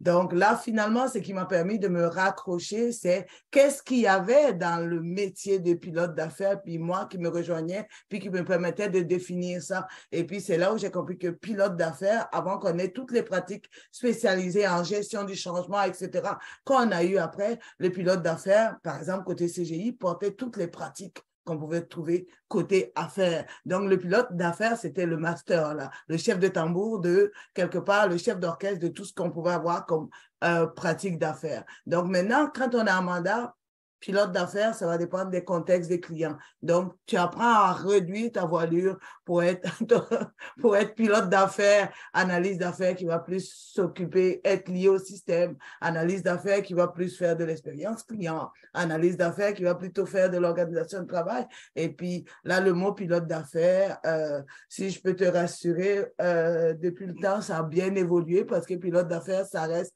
très les analyses d'affaires qui sont vraiment collées au système et puis qui paramètrent, qui configurent, etc. Dans pas mal de mandats, c'est devenu ça. Et puis, on tend plus vers l'analyse d'affaires. Donc, ça veut dire qu'on a quand même cheminé puis qu'on travaille. Quelque part, ça se sait. Maintenant, là où il faut qu'on change les choses, c'est qu'au niveau mondial, là, quand on dit analyse d'affaires, là, on sache ce que c'est. Pas qu'on cherche le maître d'ouvrage, qu'on cherche si, mais faut vraiment, c'est pas qu'au niveau de Québec, du Québec, de Montréal, etc. C'est au niveau mondial. De plus, l'IBA, c'est un peu partout à travers le monde. Même chez moi, en Afrique, en Côte d'Ivoire, ça existe. Donc, quelque part, pouvons-nous avoir un langage commun, peu importe le profil où il va, qu'on l'appelle d'une manière, puis que par rapport à ça, les livrables soient liés. Je pense que ça fait défaut aux organisations, puis ça nous nuit aussi. C'est vrai, Marie-Laure, on voit une sorte, dans l'imaginaire, une sorte de hiérarchie, je crois, entre l'analyste, le pilote, l'architecte. Si on fait, justement, on fi là, de cette notion d'hierarchie-là, mais qu'on aurait des gens dans l'audience qui sont analystes d'affaires, qui aimeraient devenir architecte d'affaires, donc être plus au niveau justement donc, des capacités d'affaires et plus dans la vision finalement des projets. C'est quoi les étapes finalement qu'on doit faire pour assurer la transition vers l'architecture d'affaires? Je peux en parler? Oui. Donc, c'est une très bonne question voilà, que doivent se poser les participants qui sont des analystes d'affaires à la base. Donc, là, il n'y a pas de point d'entrée unique dans une carrière d'architecte d'affaires. Donc, c'est une discipline, on va dire, qui est ouverte à plusieurs profils. Donc, on parle des analystes d'affaires, des chefs de projet, des consultants affaires, des gestionnaires de produits, ce qu'on appelle le product owner ou des product managers. Donc, là, la question qui se pose, c'est comment assurer ces transitions, comment se préparer pour pouvoir se positionner plus tard en tant qu'architecte d'affaires.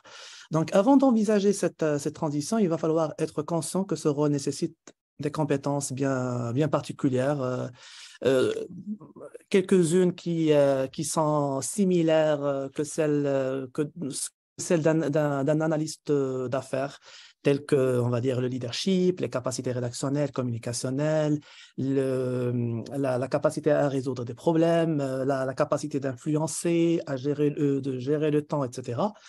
Mais donc, l'architecte d'affaires, il devrait avoir la possibilité d'avoir une vision large dans l'entreprise. Donc, il doit être conscient que lorsqu'il va devoir intervenir en tant qu'architecte d'affaires, c'est comme monter d'un cran pour avoir ce qu'on appelle la big picture, donc avoir une vision large de l'entreprise au travers de sa stratégie, de ses processus, de ses technologies, de sa gouvernance, des différents acteurs externes, du marché, etc. Il devrait avoir aussi un bon background en architecture d'affaires, et là, donc, suivant des référentiels tels que le BizBook ou TOGAF, lui permettant de comprendre des concepts clés dans le métier d'un architecte d'affaires. Lorsqu'on parle des capacités, des flux de valeur, voilà, lorsqu'on parle des cross-mapping, donc ce sont des concepts, un catalogue de produits, voilà. Donc il y a des concepts qu'on doit bien maîtriser avant de se lancer en tant qu'architecte, et là, donc ça vient au travers d'une montée en compétences, au travers des plateformes, donc il y a plusieurs plateformes e-learning, il y a aussi des manuels ou des guides qu'on peut télécharger sur le site du Guild, voilà, par rapport au BizBook, ou de l'Open Group par rapport à TOGAF, donc pour pouvoir monter en compétences assez rapidement. Un architecte d'affaires, il doit également donc, développer sa capacité de conceptualiser, de concevoir des modèles de haut niveau qui peuvent les aider dans les analyses, s'il a l'occasion de s'imprégner un outil, parce qu'on parle de plusieurs outils tels que Enterprise Architect, Base Design, RS. Donc, s'il a la possibilité de maîtriser ou de suivre des capsules vidéo pour lui permettant au moins d'acquérir les notions de base par rapport à ces différents outils dont se sert un architecte d'affaires, ça serait encore mieux. Et puis, il doit aussi donc avoir la capacité de bien communiquer on va dire, à tous les niveaux de l'organisation, de développer ses capacités d'influence, voilà, pour pouvoir se positionner et arriver à avoir des fois des décisions, à prendre des décisions des fois critiques. Voilà pour moi, enfin, comment la transition devrait être assurée, voilà, entre un rôle d'analyste d'affaires vers un rôle d'architecte d'affaires, voilà, réussi. Mourad, je crois que tu as tout dit au niveau de cette transition. Je vais juste peut-être ajouter un volet un peu pratique aussi. Peut-être actuellement, avec l'agilité, on retrouve un peu qu'on s'est réunis ensemble, par exemple, dans des dossiers d'opportunité ou dans des dossiers d'affaires. On parle de pluridisciplinarité, donc ce qui fait qu'il y a cette collaboration dans un même dossier. C'est sûr, chacun a son livrable, chacun a...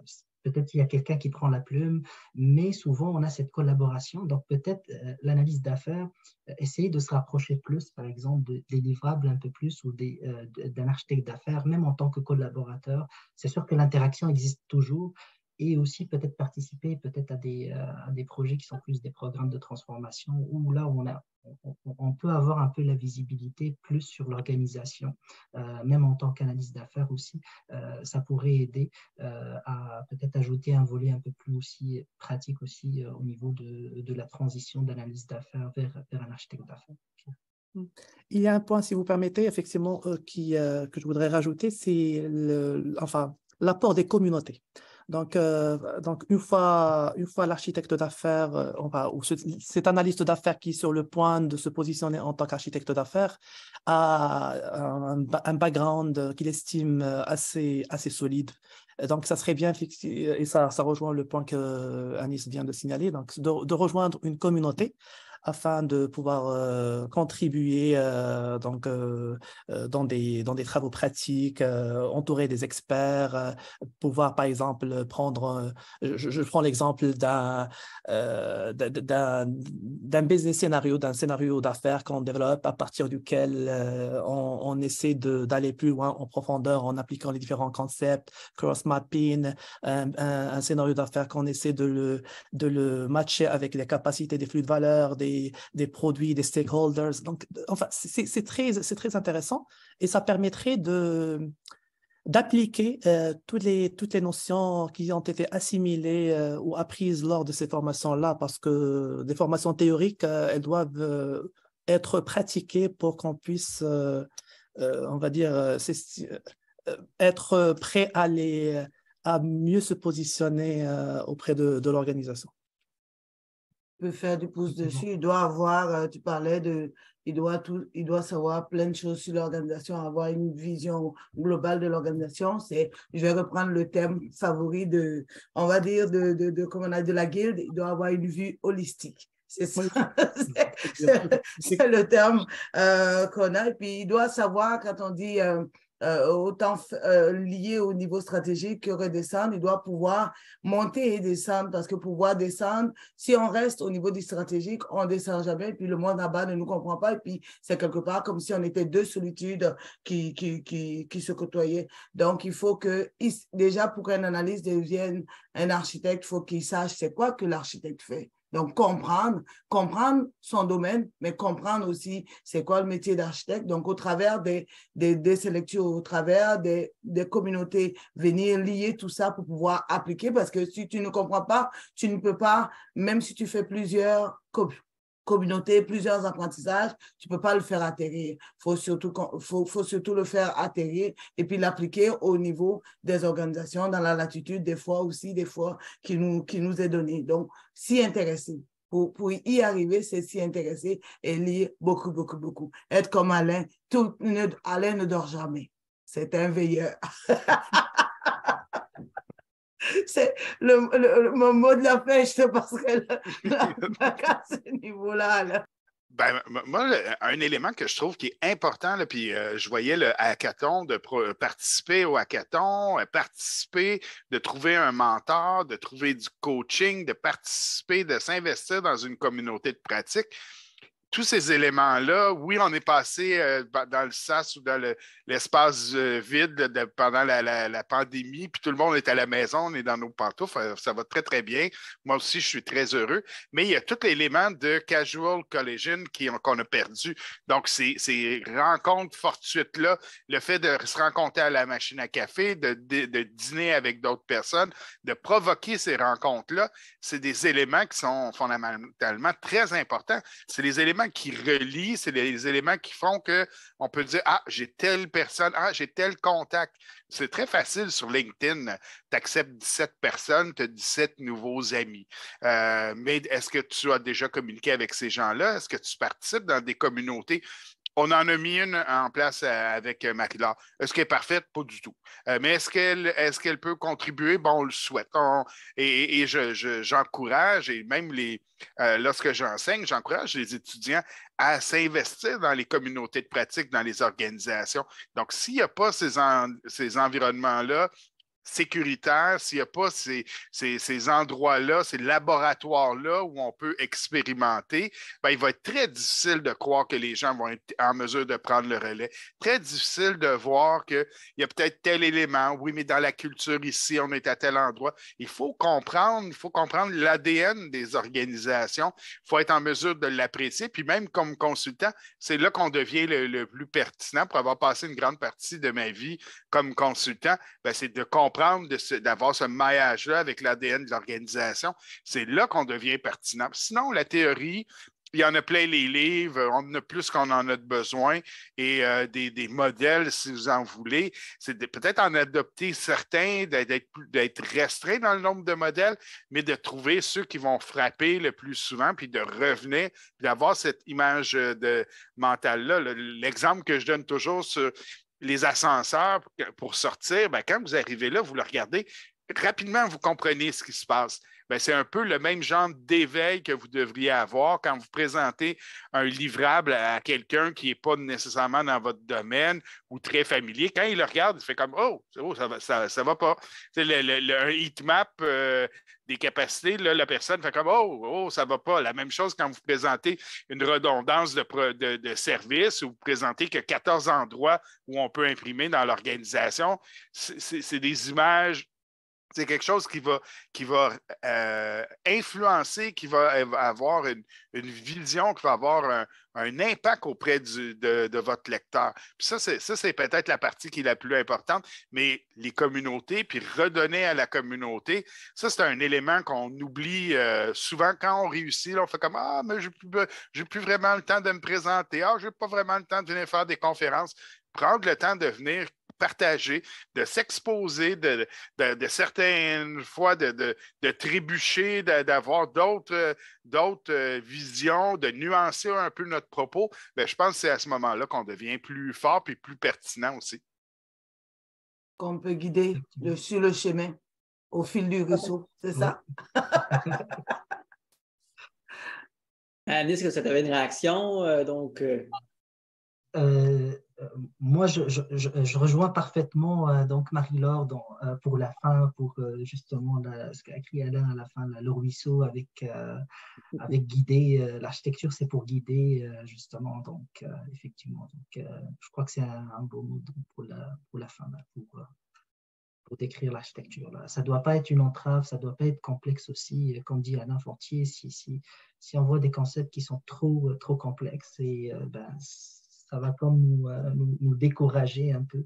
Donc, essayons un peu de vulgariser, essayons un peu de simplifier les choses et de présenter peut-être aussi de personnaliser selon le contexte aussi. Pas toutes les organisations sont similaires. Peut-être qu'il y en a des référentiels qui sont plus appropriés que d'autres, dépendamment du secteur, dépendamment de l'organisation. Donc, l'essentiel, c'est que ça assure cette fluidité au niveau de l'architecture. Merci. Donc, on a déjà commencé à faire nos mots d'espoir pour l'architecture d'affaires, vers où qu'on veut que ça s'en aille. Morad, est-ce que tu as une réaction similaire aussi vers ton architecte d'affaires, ton architecture d'affaires utopique?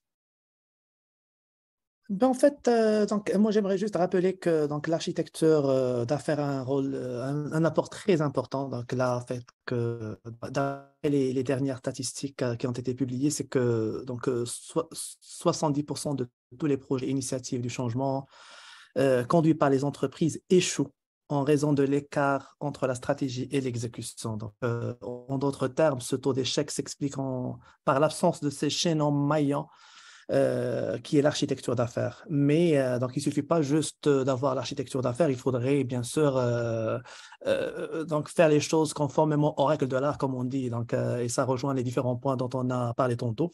Un certain point de vigilance à garder en tête. Il va falloir bien sûr essayer de préparer, on va dire, de monter la pratique en s'inspirant un peu des différents référentiels, en vue de trouver la meilleure formule qui répond au mieux au contexte de l'organisation. La gestion du changement qui est très important, et j'insiste dessus, le fait de préparer d'investir, on va dire, dans l'humain. Parce que moi, j'ai vu des organisations où on place des analystes d'affaires ou des personnes ou des ressources qui viennent du domaine d'affaires qui n'ont même pas des connaissances. Des connaissances TI ou des connaissances, et puis ils embarquent en tant qu'architecte d'affaires sans avoir un background en architecture d'affaires. Il va falloir investir, prévoir des formations, voilà, on va dire, pour permettant à ces différentes ressources de s'imprégner et d'accomplir un vrai rôle d'architecte d'affaires. Et ça, c'est très important. Donc, le point de la stratégie dont j'ai parlé tantôt, voilà, il faut que le top management ou il faut qu'il y ait un sponsorship qui porte cette discipline-là. Et puis l'importance de mettre en place une pratique bien réglementée, cadrée, pour éviter toute zone d'ombre qu'un rôle d'architecte d'affaires pourrait avoir avec celui d'un architecte d'entreprise ou avec celui d'un analyste d'affaires. Moi, je vois que si les choses sont bien faites, si on prend le temps de bien faire les choses correctement, donc la stratégie, elle ne peut qu'aboutir en une exécution réussie. Voilà. Merci. Merci infiniment. Donc, les choses à retenir, c'est clair. Donc, on a parlé d'humain dans les dernières heures. On a parlé aussi de comité de pratique, donc ramener donc les praticiens ensemble pour pouvoir donc partager cette connaissance collective-là. Je vous remercie, chers panélistes. Je remercie bien évidemment notre distingué présentateur et conférencier Alain Fortier, dont la conférence, on va tous s'en rappeler. Je remercie les participants qui sont en ligne. Donc, vous le savez, la conférence est enregistrée, donc vous aurez la chance donc, de la partager avec vos collègues aussi au travail pour faire le partage de la connaissance sur la partie de l'architecture d'affaires. C'est déjà la fin de notre 2 heures à l'IBER Région de Québec. On se donne rendez-vous le 15 février, donc le mois prochain, pour notre prochaine conférence. Chaque mois, c'est un rendez-vous avec vous et bien entendu, c'est toujours un plaisir de partager sur notre sujet favori comme professionnel, l'architecture, l'analyse d'affaires. Merci infiniment. Donc, au plaisir. Si panélistes et conférenciers. Merci à tous. C'est très apprécié. On peut arrêter l'enregistrement. Merci infiniment.